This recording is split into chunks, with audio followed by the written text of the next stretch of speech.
So first we started by doing different hip movements. We taught figure 8, saying that we are stepping on blueberries and bringing your hip forward and back, forward and back, forward and back.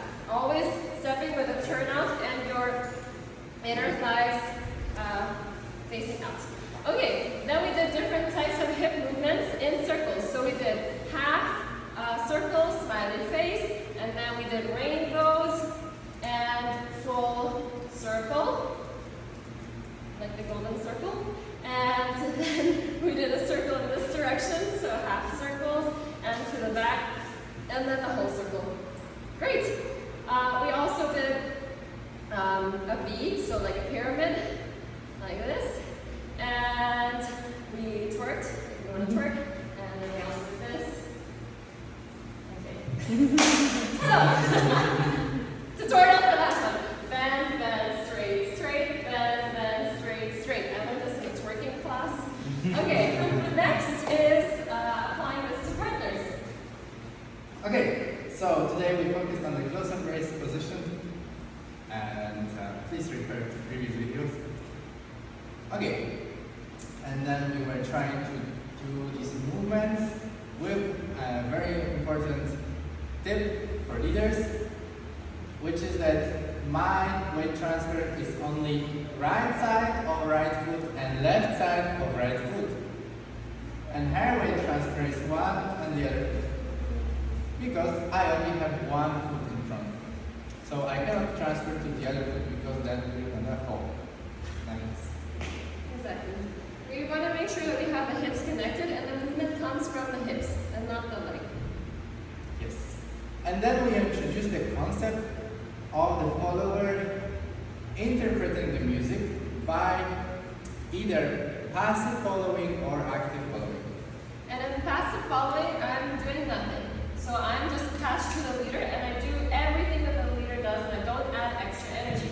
Whereas in the active following, I'm actually doing the movement. So for example, I feel that the leader is doing circular isolation, so I do that also with him. And then also body weight. But I'm still doing the move that the leader is leading and not doing my own random moves. So this is not what we want.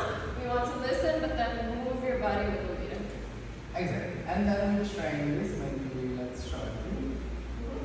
So, version number 1 for passive following, weight transfer. Okay, so we just slide across the floor and we use the gravity for flow. Now version number 2, activation.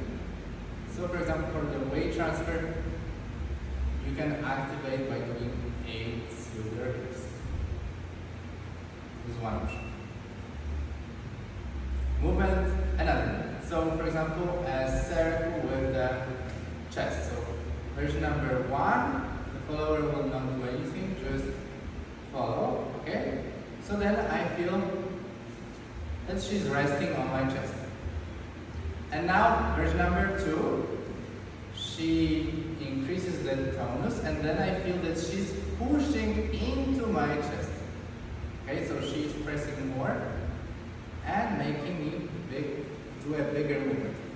And the same for example, body weight. So if I'm doing a passive, she's doing a passive version, then she's not doing anything, she's just lying down on me. And because I go lower and higher, she's still lying down and she's moving as a result. Whereas if she activates her body, she starts to push into me, okay? And she's amplifying the movement that I started. But I'm still listening to my leader. Exactly. And now, very important and hard thing that what we have found, that once the followers go into activation, it's twice as important to follow, because then you may miss a lot of signals like changing the direction and changing the speed, okay? So the fact that you are actively following doesn't mean, for example, that you can speed up the movement. That's not what we want. So you increase the potential, increase the tonus, but not the speed And if there is a change of movement, you still follow the change. Yes, and what we want you to take away is that you can adjust this based on your energy and also the music. And the leader should listen to the follower and also try to interpret the energy of the follower.